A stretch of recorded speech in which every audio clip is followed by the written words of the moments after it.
सिब्बी मेला 2022 के दूसरे रोज़ भी रंगारंग तकरीबात का सिलसिला जारी रहा। सिब्बी मेले में आए हुए बाघनाड़ी नस्ल के जानवर लोगों की तवज्जो का मरकज़ रहे।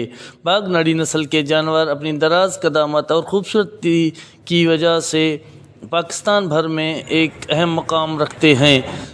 ये बाघनाड़ी नस्ल का बैल है, हम लोग मिठड़ी शहर से लाया है।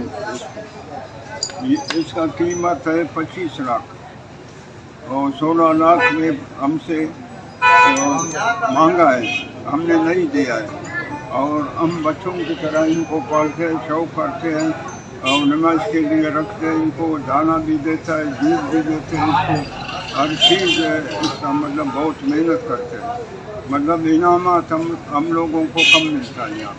ये बुज़दाराबाद से मैंने जानवर लाया है मेले के वास्ते। अभी भी मेले पर खड़ा है। इसकी कीमत मैंने रखी है 25 लाख। ये दांतों में 2 है। इंशाल्लाह ये जाएगा 15 लाख। इसका कह के गए हैं, मैंने नहीं दिया। 20-19 होएगा, हम दे देगा।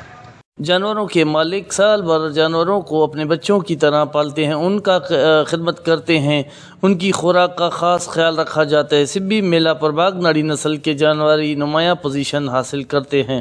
सिब्बी मेले में आए हुए मालदार हजरात का कहना है कि साल भर जानवरों को जिस तरह हम पालते हैं और उनकी खिदमत अपने बच्चों की तरह करते हैं, लेकिन हुकूमत की तरफ से जो रकम मिलती है वो नाकाफ़ी है।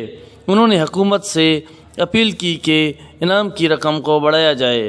कैमरामैन टीम के साथ यार अली गिशकोरी, वाश न्यूज़ सिब्बी।